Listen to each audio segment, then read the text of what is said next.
सुरुवातीलाच मोठी बातमी, 9 साहित्यिकांनी शरद पवार इन्स्पायर फेलोशिप पासून फारकत घेतली आहे।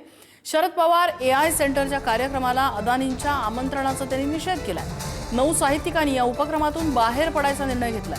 मार्गदर्शक पद सोडण्याचं पत्र त्यांनी सुप्रिया सुळे यांना पाठवलंय। फेलोशिप निवडीसाठी 4 वर्षांपासून हे सगळे कार्यरत होते। जितेंद्र शिंगाडे आमचे प्रतिनिधी अपडेट देत आहेत। जितेंद्र, हा सगळा काय प्रकार आहे?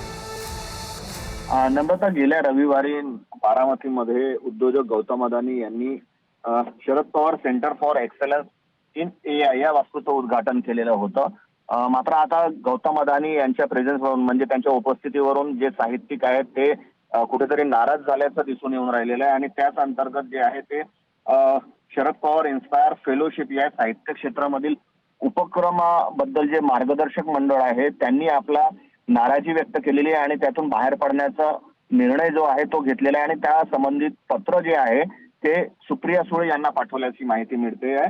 कारण यशवंतराव चव्हाण सेंटरच्या वतीने एक फेलोशिप दिली जाते आणि या अंतर्गत साहित्य क्षेत्रातील उपक्रमात मार्गदर्शक म्हणून सहभागी जे आहेत फेलोशिपसाठी निवड करणे, त्यांना मार्गदर्शन करणे, नवीन लेखकांकडे राहणं, या गोष्टीसाठी हे मार्गदर्शक मंडळ काम करतं, ज्यामध्ये 9 लेखकांचा समावेश आहे, ज्यामध्ये नितीन रिंडे, राजीव नाईक, गणेश विस्पुते, करण येले, चंद्रशेखर फणसळकर, प्रमोद मुनघाटे यांसारख्या साहित्यिकांचा समावेश आहे। त्यांनी आपली नाराजी व्यक्त केलेली आहे आणि महत्वाचं म्हणजे गौतम अदानी यांच्या उपस्थितीवरून त्यांनी आपली नाराजी व्यक्त केली आणि त्याबाबतचं जे पत्र आहे ते सुप्रिया सुळे यांना पाठवलेलं आहे। मात्र सुप्रिया सुळे यांना ते पत्र मिळालं की त्यानंतर त्यांनी काय निर्णय घेतलेला आहे ते अजूनपर्यंत स्पष्ट झालेलं नाहीये। मात्र त्यांनी आपली नाराजी या माध्यमातून व्यक्त केलेली आहे।